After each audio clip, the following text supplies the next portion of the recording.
You killed my hens. You shot my hens. God, shut up Oh my about the God. rumors. Told Everyone you. hates you. It got less spiky. Yeah, but the actual spike on each one, it's like quality spike. He was standing on his NIMBY principles, right? Like every time the city Right. told him to do something, he's like, F you, I'm not doing it. And they're like, come. I murdered the guy for a Yeah. reason. Look around a city and you'll see a multitude of stories waiting to be told, but you might not realize just how complex and layered the explanation is. Join our motley cast of urban dwellers and planners as we research, question, and sometimes fall deep down a rabbit hole. I'm Ellen, I'm Matt. I'm Tess. And I'm Zach. and this is Multi-Story. Hello, everyone. Welcome back. We are here today because Tess has some anecdotes to share from 400 years ago. So, Tess, what's going on? Okay, so I have some fun stories for you, and I want to share these stories with you because I keep thinking about them when I think about cities. And that's what we're all about here, right? Sometimes we're talking about these universal themes that every place and every time have in common. These particular little stories are always in the back of my head related to some things I've learned about some distant ancestors a long time ago. The particular person that I want to talk about today lived about 400 years ago in the Dutch colony of New Amsterdam, what would eventually become New York City. And New Amsterdam was founded as a trading outpost by the Dutch West India Company. The first settlers began arriving in 1624, which is just a few years after the Pilgrims on Plymouth Rock. And New Amsterdam was one of several Dutch settlements in New Netherland, like the broader colony, located mostly on what would later be named the Hudson River.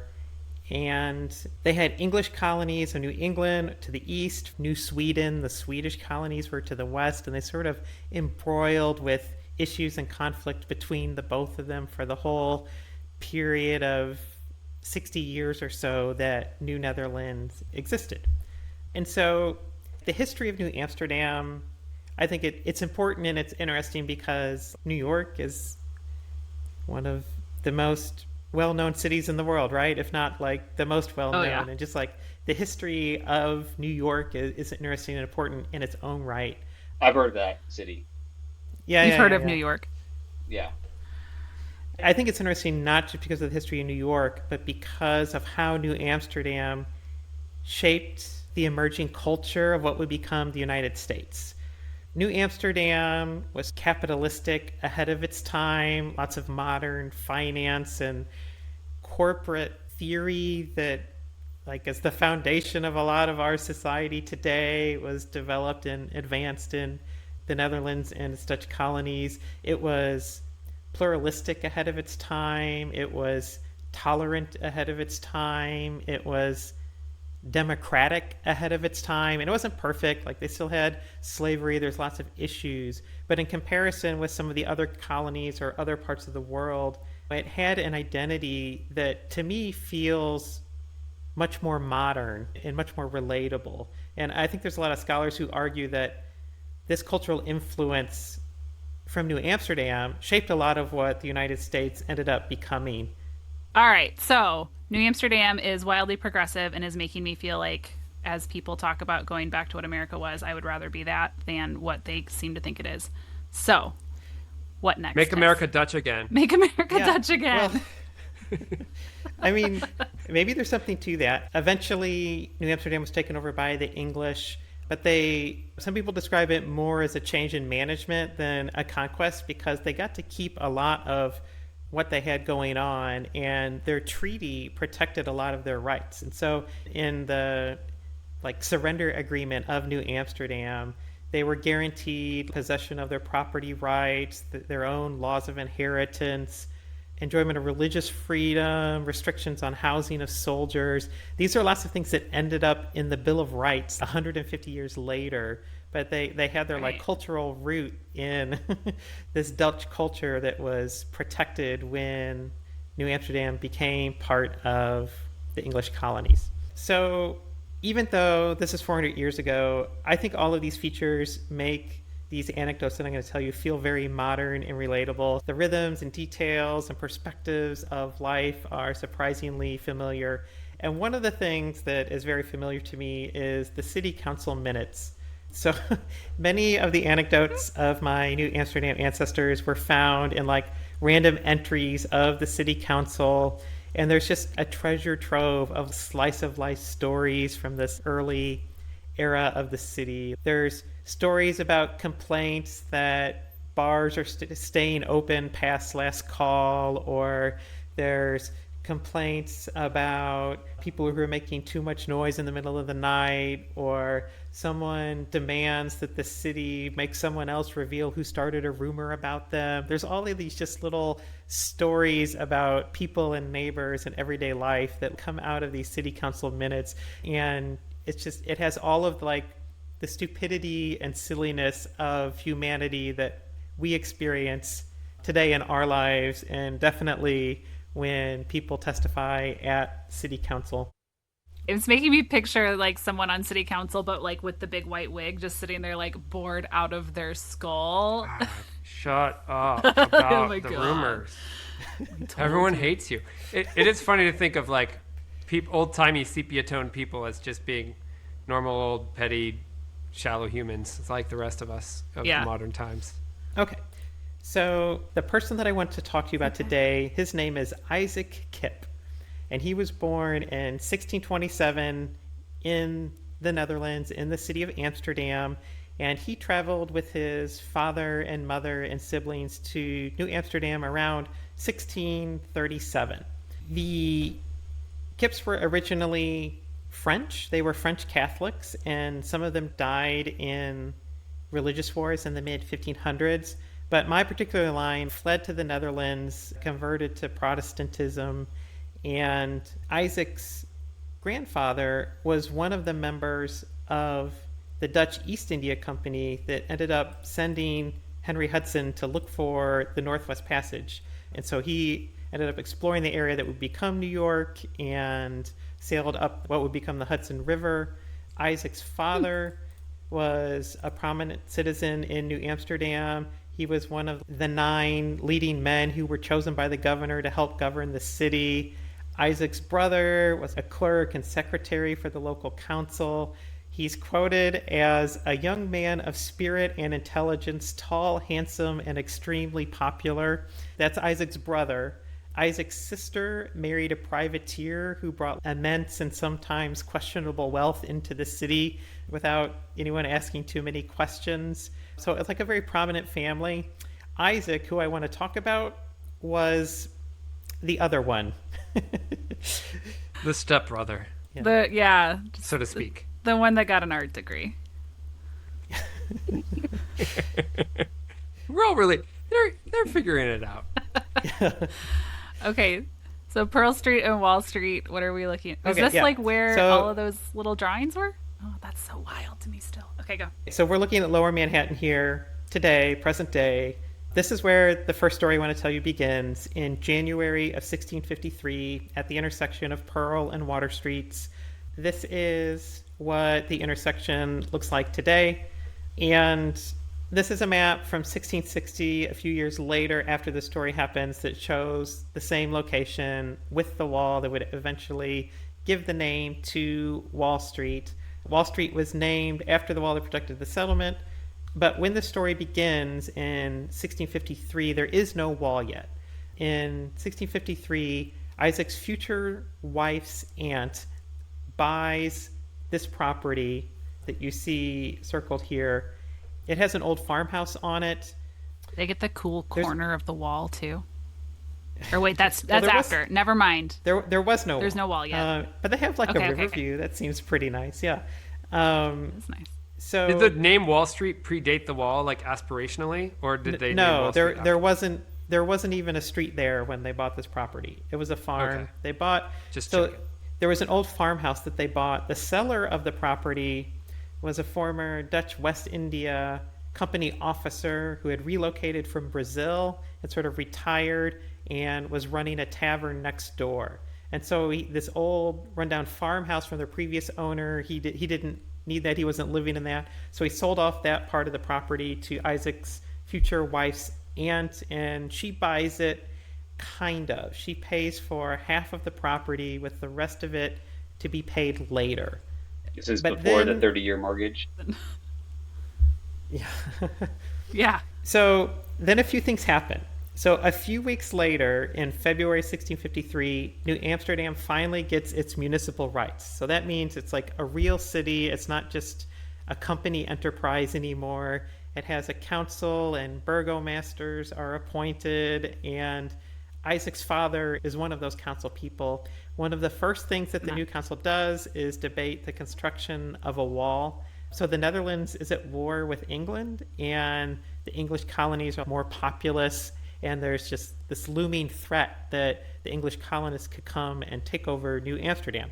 So a lot of the first business of this first council is figuring out what to do about the protection of the city and deciding to build a wall. What are burgomasters exactly? Or is that council members or something? It's sort of like, so there's not an exact analog with the way the cities work, but I would describe them as mayors. They have a slightly more executive function. So there's the governor, Okay. who's still the executive, and then the burgomasters are like the really important council people, and then there's schepens, who are like the regular council people. Do they have geographic areas of purview, or do they share mayoralty? I think it's just based on how prominent and connected you are, basically. The citizens give the governor a list of names, and then the governor picks from that list the ones he likes. That's more democratic than I anticipated you saying. Again, Okay. democratic ahead of its time, really, compared to Yeah. the way some of the other colonies were run. And there's sort of an ongoing tension. Like, the residents of New Amsterdam got the original governor run out. They sort of sent letters to the Dutch West India Company and said, this guy is starting conflicts with the Native Americans. He's enriching himself. The colony is failing. He's got to go. And they got rid of him. He got sent back to the Netherlands. They got a new governor who was a little bit better. And even then, there's a lot of tension and balance between what the council wants representing the citizens and what the governor wants representing the Dutch West India Company or Lords in Holland or whoever he's accountable to. Yeah, so I feel like it's pretty democratic. Okay, so this looks like a wall. Yes. So the council debates for a few months, and they decide they need to build a wall. But it's not without some difficulty. So this is what the wall was intended to look like. And you see these rows of stakes. And the city council minutes even like detail the construction and the cost. There's a diagram in the margins of the minutes where they sketch out what the wall needs to look like. And you see each of the materials priced out. So this is a very contemporary city government thing. Like in city council fashion, they approve the project, they approve the budget, and they put it out to bid, but there are no takers. There's too much wood that they require, the construction is too complex, there's not enough money. And in a classic city project style, they have to bring it back, rescope the project, rebid the project. The low ball was too low. Yeah, and so when they reissue the call, this time they find an Englishman who's like willing to sell them the lumber for a simpler fortification that looks more like this. Instead of a bunch of stakes, it's just sort of a few stakes with some planks nailed together. Everyone in the city is called to help contribute and build the wall, and 4 months later, the wall is done. And it looks kind of like this. They got the spiky part really right. Like super spiky posts. Well, here's the thing. The posts are mostly there just to hold up the planks. The planks are not going to stop an English army, basically. Right. I mean, what is the point of this? Like, but it's like Ellen and I could invade. Like after I got a snack. The thought is that if like thanks for choosing me as your invasion party. if Zach like could the do it too. New England I colonists know. I didn't know why I left Zach out. marched across land and were going to attack. This wouldn't have stopped an English army with cannons and stuff, but it might stop a stray musket ball, right? Better than nothing is the thought. Like, people can be behind this big ditch, and if people are firing muskets, maybe there's some protection. That's about all it's good for, frankly. I just feel like the conversation for these posts went like, we can't afford to do the whole thing with the posts, but we're going to over-index on the spikiness, and that's going to help. Knowing full Looks very well, menacing. Yeah, it's like knowing full well this is not the answer. It's less. But It we got we less have to keep up spiky. appearances. It got less spiky. Yeah, but the actual spike on each one, it's like quality spike. I see. Okay, Don't- You'd okay. only that's only a factor if you choose to climb over that particular spot and then gouge yourself with it. Right. That's my Yeah. exact point. It's like Henceforth, they're like, we're when gonna I'm do in a lower- really, really menacing spike, and that one decision has exactly nothing to do with the effectiveness of the wall. But boy, we can claim that we got the most effective spikes on our wall. Looks intimidating. Henceforth, when I'm in New York City, I'm going to call Wall Street backyard sort of lame picket fence street. Zach, were you gonna say something? Deep cuts. I just was noting that it's intimidating. The spikes. See, it kept Think Zach twice. out. Yeah. Zach didn't even have to storm That's it. With that's Matt why I and didn't me. invite Zach to the invasion. He was out I before. could see the fear in Oh his man, eyes. those sticks are pretty I know. spiky. It's like that's a great wall. I'm not doing anything to that wall. Okay, so Okay. we've built a wall.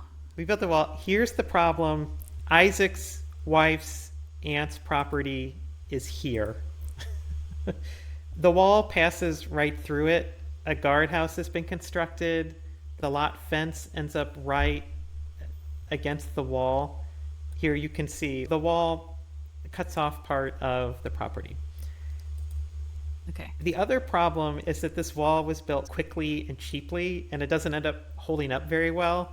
So there's storms and winter weather that destroy part of the wall. The Englishman who had provided the lumber originally won't come back to fix it because he's turned to piracy, and he's like raiding villages and stealing ships outside of the city in classic contractor fashion, right? So in the spring, the governor asked for help in repairing the wall, but ultimately in August of 1654, peace is declared. The immediate threat from the English attack is over. Meanwhile, Okay. Isaac Kip's wife, aunt, dies. And in October 1654, Isaac is one of the co-heirs of this property. So this property is now his problem, and she still hasn't paid for the other half, if you remember that part. And maybe that's because... Again. I think she's a great businesswoman, is what I think. Well, also, like, a wall has been built through the property she bought. So you see here, there's multiple court records of the owner wanting to get paid, Isaac and his co-heir refusing because there's a wall running through the property. There's a guardhouse built on the property. The city says they'll remove the guardhouse. The owner demands payment again. Isaac and the co-heir still refuse to pay. And this last record basically says, look, it takes a while to sort out the affairs of a dead owner, so we will come back to this next year. They sort of just punt on this whole issue. Point of clarification. So they punted on clarifying the legal status of that lot for a year. Did that just mean it just sat there in limbo, like no one could live or put productive use to it? I mean, I think they were like, you have a year to figure out. We're not going to say that you have defaulted on this payment. When someone dies, it takes some time to sort it out. We'll give you a year to sort it out. If it's not sorted out in a year, then you're in trouble. I think it's the general idea. Okay. So think they're I- living there. Isaac and his wife are living there. No, they're not, because they've just inherited okay. this from someone who died. So they're absentee landowners, which is another very Oh my common God. thing. Yeah. They're absentee landowners. Okay. Speculators. They're not taking I care of see, the I see. property, and they haven't fully paid for it, and it's embroiled in legal disputes. The tale as old as time, right? Okay. So the wooden-legged governor of New Amsterdam, in the meantime, has provoked a conflict with the Native Americans, with which the residents of New Amsterdam had generally been peaceful, but the governor antagonizes them and instigates a conflict, and it results in eventually several hundred Munsee occupy New Amsterdam for a day in September of 1655, and they arrive in canoes. They don't go over the wall, but some reports say part of the wall is burned, and in any case, the governor's like, see, we have to protect ourselves, silly citizens. We have to order the walls improved. So against the assault of the barbarous Indians who fell upon us with murder and robbery and fire, it's a call to action to reconstruct the wall. So the governor decrees to raise up the wall, reinforce the riverbanks, build a bigger gate. But 1 year later, he is back to he is back at city council complaining about the state of the wall, about a lack of supplies. There is a lack of support from back home in the Netherlands. There's a lack of support from the residents to invest in the wall. And there he's blaming City Works for their delayed implementation. Yeah. Well, he is. This guy's Instagram comments must have been brutal because that wall was a joke, man. They were just like canoeing around it. Well, and but he complains that what was already built is like completely in ruins. So not only was it like not super effective, people were just using the planks for firewood in the winter. They were just like taking it apart. They're cannibalizing their own defenses. Yeah. Well, it showed different priorities, I guess. Staying warm versus fighting off the people who this one guy thinks are the bad guys. Exactly. Supposed invaders. Yeah. And so I do think it's probably true that the city lacked resources to rebuild the wall. But I also think it's probably true that when the governor is just hyperbolically complaining about citizens not respecting the wall, he's talking about my ancestor, Isaac Kipp, in particular. You think he was throwing shade? Well, here's why. The next month after he makes that complaint, Isaac Kipp is back in the court records again. So while the city is under threat of attack from the English and Native Americans, Isaac has refused to pay for this property multiple times to multiple parties for multiple different excuses. His complaint caused a guard building to be removed, and he generally delayed improvements on the wall. His fence blocked passage and usage of the wall, and eventually his refusal to cooperate caused the city to just take the property. And so I'm sure there's other earlier property takings of this type, but I like to imagine that my crank of an ancestor was a little part of the reason that the Constitution has to say that eminent domain is okay. Was there just compensation involved? They were compensated for it, but basically he refused to move the fence. He refused to sell the property. He was continually in court. And at a certain point, the city government just said, we're just going to take it, tear down the farmhouse, build the wall the way we need. They just took the property. So this is a picture of that same site. You can see where that house was. There's the new gate and the guardhouse and the rebuilt riverfront. This is a few decades later. I'm including this just because this happens to be the same site. This big white house is the house of Captain Kidd, like the notorious pirate, English privateer. He lived in that house. So that person also lived in this spot. But different from the wall pirate. Yeah, there were a lot of pirates. Okay, so that's the story of my ancestors' impediment of Wall Street. There's eminent domain, there's takings, there's property disputes, there's absentee landlords, all of the things you love to see in city council minutes. People using the death of an aunt to push off paying bills or taking finals. It's all very mundane. Yeah, and I mean, this would become the heart of global commerce in a few centuries' time, and that was my cranky ancestors' little part in that story. So I have another story for you. This one is also in Lower Manhattan. It takes place on Stone Street, about where that arrow points. This is what it looks like today, where looks that like big New York office building is. Yeah, this is what it looked like in the 1650s, 1660s when Isaac Kipp was living near here.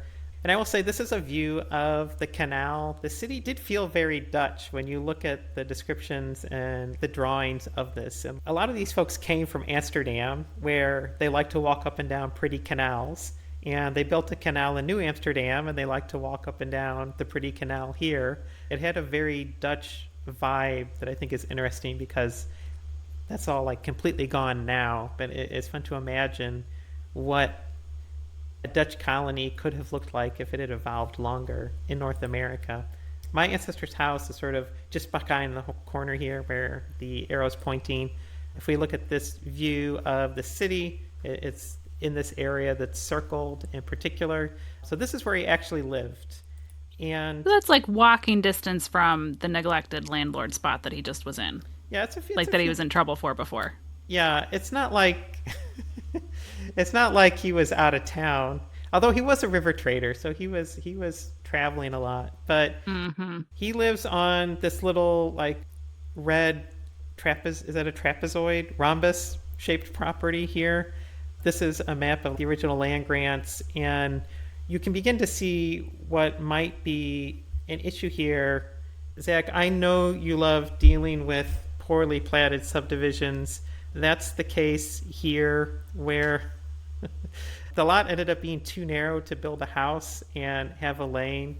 And so my ancestor went to the city council to request that the neighbor behind him have to basically like do a lot transfer of a portion of his property so they would be able to build a house on this street. So is he kind of trying to like even the diagonal out to become more of a true rectangle? Is that what's going on? I mean, I think in general that's the case, but in my mind, this is, I mean, you see it all the time. Someone wants to build their dream house, but they've picked a lot that doesn't quite fit. Like the setbacks don't match. The house is too big for the lot, or it's not in the right spot. They have to go to the Board of Zoning Appeals to fit it in, or they have to do like a lot split or a lot transfer. And often the reason that happens is because the city codes or the city parcels and property lines have not been well laid out. And I think that this is just a legacy of an old farm boundary that was left over and now is trying to be built as a house, and it's the wrong shape. Was Isaac infamous at this point for his previous intransigence about the wall, such that he was going to get treated with some level of annoyance by the powers that be? No. Not that they would ever I mean, have favorites, you know. His dad was one of the leaders of the city. His brother was a secretary on the council. I think there was some nepotism. Isaac got to sort of go with the flow a little bit. We had a project like this on Rainbow. They were wanting to build some apartments on Rainbow Boulevard, and the neighbors were all against it. And they had to get the rezoning, and they went through this whole process, and it took probably, 2 years for them to get through the process, and they eventually did. And the project was put on hold for another, I don't know how many years, because a neighbor was unwilling to grant a temporary access easement for construction equipment. So they couldn't actually build the thing. And that's what I thought killed it. But then I drove by the other day and it's there. So eventually they overcame it. But it was all stopped because someone just said, "No, you can't use my stuff." That was the final Can't even straw. pass through. Right. I mean, Right. yeah, and how much of what happens in a city, there's these big global forces of economy and issues around housing or transportation. But a lot of what happens in the city comes down to someone doesn't want someone else using that 3 feet of their property, even to roll a wheelbarrow while they're building a house. A lot of what is in the business of the city is just petty little stuff like that. What's interesting about this is that Isaac, or Isaac's aunt, or Isaac by inheritance, had land seized from him by eminent domain on Wall Street, and now is asking for the government to seize land on his behalf from his neighbor. That's true. It's Like, quite yeah, interesting. what's good for the goose is good for the gander, right? Like, if we're in the business of just giving property away, then why can't he get some? I hadn't thought of it. He was that so way. principled over there on Wall Street. Yeah. Well, okay. So they grant this. They regularize the lot. They give him a little piece of the lot. There's compensation. So it seems to be okay. But there ends up being an additional issue with the same landowner related to the same property boundary. This is a picture of what was the State House, like the city council building, which was a converted tavern. Like at one point, 25% of all of the buildings in New Amsterdam were taverns. There's all sorts of ordinances and things in the city council minutes about trying to get a handle on how much everyone is drinking all the time. They had to like get all the tavern owners to not serve beer on Sunday because people were going to church drunk, all of the classics. I feel like that must be why Is that why, like, Missouri, you can't sell booze at a grocery store until, like, 11 or noon or something? I feel like it's got to be a holdover somewhere. Yeah, I think that's the general origin. I don't know if it comes from New Amsterdam in particular, but the general thought is, yeah, you're not supposed to go to church drunk, so there's liquor laws on Sunday. I don't know how else you go, but okay. Okay, All right. so Isaac Kipp, who, let's imagine, is this person on the left. Now we're in 1663. It's a few years after the Wall Street stuff, and he goes to city council with a complaint about his neighbor, Hendrik Jansen, the same Hendrik Jansen from whom he took some property to build his house. Isaac says that he has repaired at various times the fence between his and the defendant's lots without the defendant helping to pay for it. And since he has to fix it again, he demands that his neighbor also pay for the repair of the fence. His neighbor says the fence is fine, and also he helped to repair it last year.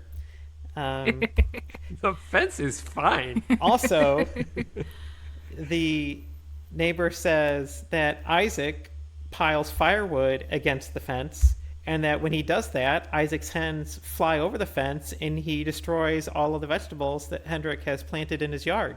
So actually, Isaac is the problem. This is all in the council Incredible minutes. gossip. Isaac says, well, but you killed my hens. You shot my hens. So actually, Like- you're the bad guy. Oh my God. Hendrik says, well, okay, I admit that I fired my gun at your hens, but it was with powder only. There were no, there were no bullets. There were no musket balls. I was just trying to scare them away. And so this is the story that plays out. You can imagine all of the city councilors just listening to this story about this fence and having these two neighbors just go at it, Plot including twist. Judge Judy's ancestor was the presiding judge and said, there's something here. I'm going to capitalize on this in 400 years. But also, Isaac's dad and brother are on the other side of the dais listening to this, and I just wonder what sort of relationship they had. We had people come into the planning department I feel bad for Hendrik already. probably once a week or even more with this exact same kind of thing, where they wanted us to come out and tell them which property the fence was on to determine who was responsible for repairing the fence. And we just didn't do that. You got to get a surveyor, or just Yeah. Yeah. work it out. This happened to someone in my family too. It was like they needed to replace the fence, and it's like, oh, it turns out the fence has been 5 feet too far in this whole time, and the neighbor had been complaining and not wanting to do it, and wound up because they like pushed back so hard. It's like, well, now you have 5, this whole stretch of your lawn is mine now. Shouldn't have asked for the surveyor. Ha ha ha ha. Yeah. I feel like that would fit right in New Amsterdam. That's exactly what's going on. And this is one of many stories like this. So the burgomasters say, okay, we'll go out and take a look at the fence. They call it an ocular inspection, which sounds very official, but that means like, okay, we'll go look at it. There we go. Ocular inspection. So they go By the governor, Peg Leg. I mean, it looks like he was there that day, but I don't think the governor went out to look at the fence. They go out and look at it, and basically they say, the fence needs to be fixed. They say, both of you split the cost, and then remove your firewood so the hens don't fly over, and clip their wings so they don't eat all your neighbor's vegetables. And basically they're like, just be reasonable neighbors, please, and split the cost. Obviously that's what the answer is, and we go please on your be way. adults. Yeah. So this to me is just, as you said, this is just a classic city council story, a complaint about fence boundaries, an argument between neighbors. When I was looking into this, I did find that there were lots of other stories about this other neighbor. So his next door neighbor was the baker, and he took this guy to court because his basement kept flooding. So this neighbor's cellar just had standing water all the time, and the water wouldn't run into the street the way it was supposed to. It ran onto his property, and so the baker was complaining. There were issues where this neighbor's wife was getting into fistfights with other women, and like it was ending up in Nice. court. He rented part of the property, and the woman wouldn't pay rent to him, but she said the reason she didn't pay rent is because there was standing water in the cellar, and so there were disputes about unpaid rent and the quality of the apartment. He had issues where he ran a tavern, and he kept keeping the tavern open after last call, and he would be like, it was only 10 minutes after, and like, you guys are out to get me. There's a whole pattern of history of this neighbor just in conflicts and issues and payment disputes with other people in the city. So it's not just Isaac that he had a problem with, all sorts of things. However, a couple months after this fence dispute, this neighbor goes to where I've circled here outside of town on this hill above what was a pond, and he hangs himself. Oh no! Yeah, Plot twist. yeah. Like, things get real. Oh my So- gosh. So they find him hanging from a tree, and the sheriff wants to make an example of him for like the sin of suicide, and wants to have all of his goods be forfeit. He wants the corpse drawn up as an example to scare others, and then thrown in the ground without a burial for the affront that he has done to God by killing himself or whatever. Oh my gosh. All of his neighbors are like, this seems like a little much. And what's interesting is, even though this guy had conflicts with all of his neighbors, they all come out to speak for him. So Isaac's father, who also lived on the same block, came to say that this was an upstanding citizen. The baker, whose bakery flooded from this guy's property and was in disputes just months prior, came out to say, you see here, of whom no bad behavior was ever heard. And it's like, bitch, we've got like 45 different court cases of this guy causing problems, right? He's like, I'm not going to get my 300 guilders now, so might as well just not speak ill of the dead. Yeah, yeah. But Right. very Stick it notably, to the city. even though Isaac Kipp is one of the neighbors of this guy, he is not on the list of neighbors who comes out to speak in his defense. So I feel Isaac. like, Petty Isaac. yeah, I feel like Being he- petty. Holds a he grudge. just couldn't get over the fence issue. Yeah, he held a grudge. Couldn't get over the fence. Oh, boy. And like that's the gruesome end to this fence story. So, until you said that Isaac perhaps holds a grudge, I was going to be like, this is so, it's so community minded, right? Like, we're all so mad at each other because we're all stuck here in the same place. But when push comes to shove, we really show up for each other, even if it's, even if the idiot's dead, but not Isaac. Yeah, Isaac. I think all of that's true, and then a little asterisk, but not Isaac, right?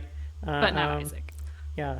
New Amsterdam is a pluralistic and democratic and forgiving society, asterisk, but not Isaac. Okay, so Okay. this is another, and I've been showing you a few of these like 3D models of New Amsterdam. So I do want to say the New Amsterdam History Center has a full interactive 3D model that's based on a map that was contemporaneous in 1600. So these are the actual buildings and actual lots in the actual places in a full 3D model. That's cool. And if you could see my cursor, this is Isaac's house. This was the Smith's house, and this was the fence that was the problem right here. Oh, yeah. That's the fence. But I did want to end on a happy note. You can sort of see the street that Isaac lives on isn't dirt, it's stone. And there's a story behind that. All of the residents along Stone Street in 1655 basically petitioned the city to pave the street. And this was the first paved street in New Amsterdam. And the way that they did it is that they agreed all of the property owners, residents on the street would contribute together the cost of the paving of the street. And this is a request for them to compel any of those residents that didn't want to pay to like participate. So essentially they create a special taxing jurisdiction for their streetscape project in order to fund it, a local benefit district to fund this initial streetscape improvement. And our New Amsterdam NIMBY, Isaac Kipp, does sign on to this streetscape project. He agrees to pay higher taxes in order to have a stone street. Maybe because there was a personal benefit to him for doing it, maybe because he's pressured by the rest of his family. But this is his little civic act to agree to pay this street. And it was renamed as Stone Street after it was paved because it was the first one in the city. And it is still paved with paving stones today. This is Stone Street in Lower Manhattan. Nice. Good job, No Isaac. longer funded by a TDD, presumably. Yeah, ancient TDD. I think they've paid it off. I think there's the assessments are done. Yeah, so those are a few of my little anecdotes from this particular person in New Amsterdam, all of which just make me feel like nothing is new under the sun. The personalities, dealing with your neighbors, all of the minutia of city bureaucracy, all of the little details that you have to figure out for people to live together in an urban space, all of that feels just like it does today, just as important or ridiculous or just very human today as it was then. And when we think about how did this get this way or what's going on in the city or whatever topics we're talking about, I think about these little stories a lot. 400 years ago, someone was arguing about whether the fence was over the property line, and we're still doing it now. And I'm sure 400 years from now, someone's going to have an argument about some sort of space age digital moon fence that's basically going to be We're going to move the into same 3 thing. dimensions. What's remarkable to me, it's been this petty and this obstructionist for hundreds of years, and yet we've somehow managed to build amazing cities. I think you can probably go back to ancient Babylon and read some cuneiform tablets with Sumerian detailing the complaints about fences and noises in the cities then. Exactly that, Zach. Some of the first recorded writing we have is it Babylon? But yeah, like ancient Mesopotamia, where the guy is just he bought some bad copper from someone else, and he's like leaving a bad Yelp review, and he's basically like, don't buy copper from this guy, the copper is bad, he cheated me, he won't give me my money back. This is the little stone or clay fragment of writing that we have from this culture. That's like almost all that's left is this guy's bad review of this copper vendor. It was like that thousands of years ago. It's just like very fundamental, right? Like, I have been wronged. I will complain. It's very emotionally based of being human. It's like, hey, this guy, he made me feel bad. I'm annoyed. I'm angry, but also I don't want this behavior to continue. So like these little stories are universal and throughout time. I think that's interesting. I also think of the idea maybe there is some super mundane and tedious municipal action that we're involved with today that seems totally pointless, but it happens to be the place where some big thing is going to happen, and your little part in it is going to shape how that thing happens, and how that thing happens is going to shape the fate of the city, and the fate of the city is going to shape, progress around the world. Like every little Board of Zoning Appeals action has that little potential. something we do today will impact what we do on Mars. A butterfly flapped its wings in 1654, and now we have skyscrapers. Yeah. Basically. And someone took them to court. The butterfly. God damn it, butterfly. Henrik complained. Henrik tried to shoot it. Yeah. This was fun, Tess. It's kind of amazing that a lot of us, our experience with cities is as planners or advocates trying to do things, and often NIMBYs are in our way or perceived as the impediment. But somehow we've been doing this NIMBY thing for centuries, and yet like cities have changed, and now New York City is like somewhat different than it was in the 1650s or whatever. So maybe it's like a hopeful story. I don't know. Could be. Yeah, it doesn't have to mean that your city is broken, that your society is broken, right? It is just a part of humans living together, is the minutia of resolving conflicts, what it means to be a neighbor, what it means to fairly administrate among people in a way that gives them faith in where they live and in their future. It's the beauty of cities. We've learned to share. We've learned to build things together. We've accomplished more together. That's the whole beauty of it all, despite being petty little bitches. I'm not poo-pooing any of this, but it does make me feel like things are still over-legislated. Like the ultimate decision between the chicken fence was, please talk to each other and don't bring us into this again. But at the same time, the pettiness of the wall thing contributed to, let's give tons of credit to Tess's ancestor, to like the eminent domain, which then turns around and is now a thing that people can use. And like theoretically it's good, but maybe they exploit it. And it does, it's like, it is the butterfly effect to a certain point. But it's also just making me sit here like, if we'd have just, like, how did it Not get society. so legalese? It's a society. I don't know. It's better than murder, I guess. The other way. True? Another way of solving conflicts. So So Zach's controversial hot take is a system of laws is better than murder.